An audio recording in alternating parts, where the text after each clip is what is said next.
And now let's bring in the roundtable to weigh in. Republican Congressman Adam Kinzinger from Illinois, Maryland Democratic Congresswoman Donna Edwards, Peter Baker from the New York Times, author of the new book, Days of Fire, Bush and Cheney in the White House, and ABC's Matthew Dowd. And I want to start with you, Representative Kinzinger.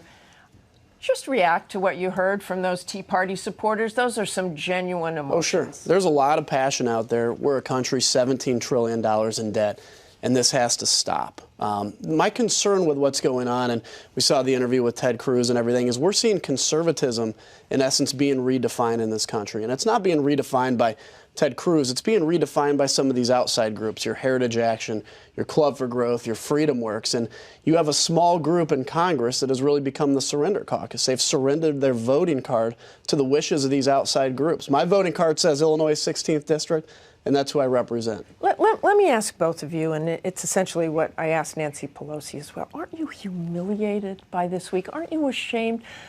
The country looks at Congress, all of you, and they're disgusted. Well, Are you ashamed this week? Let's start with you on that. Yeah, I mean, this has been a bad chapter from October 1st to the day we reopened. I mean, this is, you look at, America's the most powerful country in the world, and that's something that I'm very proud to say. But when you look at what's going on, I had a friend in Europe that just wrote me, and he says, I don't understand what's happening. Are you guys going to stay powerful? Are you guys going to stay together? You got to work this out. This has got to happen. It's time for us to come together, and I'm looking forward to it because the president said if we reopen government, he's coming to the negotiating table, so I'm excited to see him there. Is that possible, Representative Edwards? And we got the Wall Street Journal saying 60% of people want to replace all members of Congress. Well, I understand that, but I'm proud to represent the 4th District of Maryland and an awful lot of federal workers, and to join with 200 of my colleagues among Democrats who voted to reopen government and pay our bills. What really is sad is that 62% of the Republican caucus, I thought it was a small number. It turns out 144 members of the Republican caucus in the House of Representatives actually voted against reopening government and paying our bills. And so it isn't just a small group that's being driven. It's a larger group that's being driven, and I think that should concern all Americans. But everybody has to move forward, Matthew Dowd. We've got all these new deadlines. Do you have any hope that those deadlines will be met and that this won't be an exact rerun? How does Boehner handle this? I think we're headed towards the same exact thing, because what they did is they bailed a little bit of water out of a sinking boat and never fixed the holes, and the holes of the boat are the dysfunction and the incredible polarization and the divisiveness that exists in Washington. I think that folks in Washington haven't come to terms with the gulf that exists between what goes on in Washington and what goes on in the rest of the country. And we can blame this on 40 Tea Party members.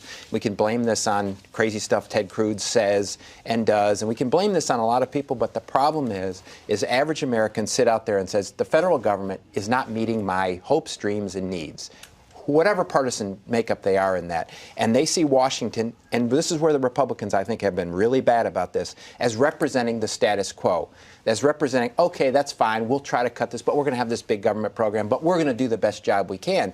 And the establishment Republicans represent the status quo, which gives source and oxygen to this movement out there of people that say, enough's enough. If you're going to do it the wrong way, then just as soon shut the government down. That problem has not been fixed. Peter Baker, Days of Fire. It's about Bush Cheney. It could be the title of the last 2 weeks as well.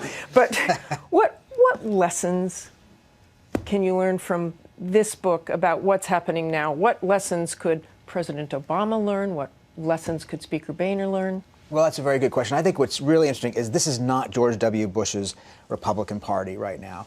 It's not what he would have wanted, I don't think. He's staying quiet in Dallas. He's not participating in the political discourse right now, but I think privately he talks to friends and advisors, and he's really concerned about this Tea Party movement. Even in his last years of office, he talked about a growing isolationism that he spotted in the country and a growing sort of nihilism out there that he was worried about. And he believed, he talked about compassionate conservatism. He believed in working with Democrats on some things as much as they fought during their tenure, particularly on national security. He tried to work with Democrats on immigration, on education, on Medicare. And I think this is probably, as Jeb Bush's interview indicates, not the Bush way of looking at Republican politics right now. First, Peter's got this great, and I already started reading it, and I don't know if I should because I'm reliving days back that you don't want to remember. And that I don't necessarily want to go through again.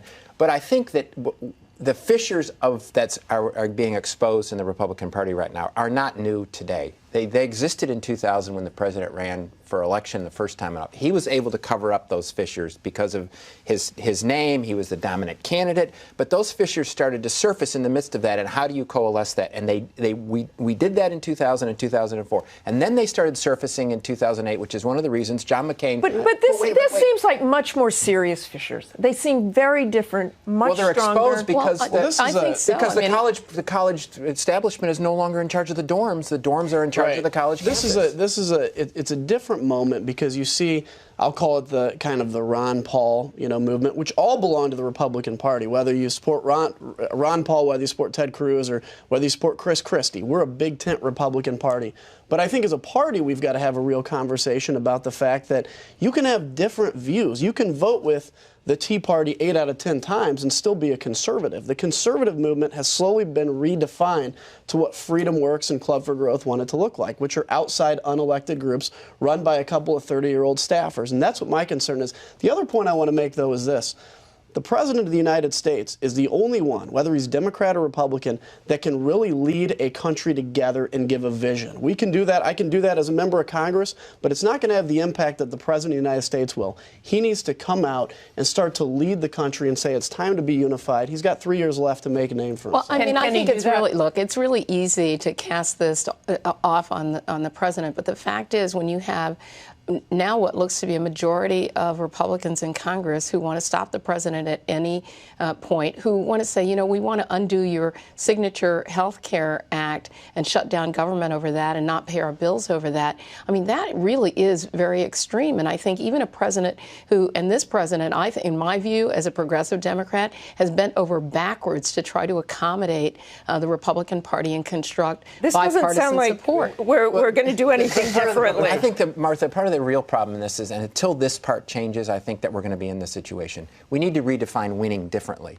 We define winning today as us versus them. Right. I'm going to score points, and if I don't score points, I'm going to decide who the winner and the loser is. We just find everything as a battle, everything as a civil war. The president, I think, has tried to balance this tension, but I think he constantly falls into, I think he would like to bring the country together and be accommodating and do all that. He ran on that just like Bush ran on that. The end result of Bush's didn't turn out well. The end result of President Obama's didn't turn out well. But I think President Obama lapses back into this sort of dualistic thing that, okay, I wasn't able to do it. I'm going to point fingers, and you watched his speech last week, and his speech last week was a perfect microcosm of it. Let's change the tone, but maybe not. Let's change the tone, but they're at fault. Right? Yeah. Whenever you say they're at fault, Matt, you can't come fix on. it. Right? It is really important here. We don't want to do a rewrite of this, and in order not to do a rewrite, you actually have to understand who was at fault, and there was real fault here. We had a majority of Republicans and Democrats who wanted to keep the government open. Peter, let me switch a little bit here, and I want you all to talk about Obamacare. Obviously, that rollout was not a good one. And I can't imagine the Republicans not using that as ammunition. That wasn't what the Republicans were really worried about. They're worried about the whole Affordable Care Act. But the rollout was so bad. The rollout was terrible, and the White House knows it. And the truth of the matter is, what the Republicans have given President Obama a gift here, because in fact, had this not happened, the narrative for the last few months would have been how Syria went in a way that was very disconcerting to the country, didn't have a lot of support among Democrats. The Democrats forced him to give up on Larry Summers for Fed chief. They're upset about NSA, and then we would have come into the fall, and the health care rollout would have been bad. Without doing anything, the Republicans would have sat back and watched as things would have gone badly for President Obama politically. And instead, now he comes out looking like a winner, or at least feeling like a winner, whether he should or not. That's the political dynamic in Washington today, and he may be re-empowered to some extent. And Democrats, who were pretty upset at him for various things, now are pretty united and happy to watch Republicans fall apart. I tried signing on the first day. The first or second day, 5 different times. I was curious to see, what it would look like, how the technology. It didn't work. It didn't work 5 straight times when I tried to do it. I always said, listen, it is the law of the land. The Supreme Court said it is the law of the land. Elections said it is the law of the land. And I always said the test of this will be in the implementation. The problem for the president and the Democrats in this is the implementation has been disastrous. Let me go around the room very quickly. All of us want to get it right. All of us want to get it right. Everybody wants to get it right, I assume. But Obamacare is still a huge issue going forward. Just very quickly, all of you going around. Will the government shut down again, do you think? Well, it better not. No, I don't think so. And I just want to add, we need to start finding win-wins between Republicans and Democrats here. I think it's going to shut down again. It may not be for 2 weeks because the basic Merry problem Christmas. hasn't worked, hasn't been fixed. Yeah, Peter? I think that's possible. I think Republicans don't want it to happen again. I think they learned that that wasn't necessarily a good thing, but there's no permanent fix at the moment.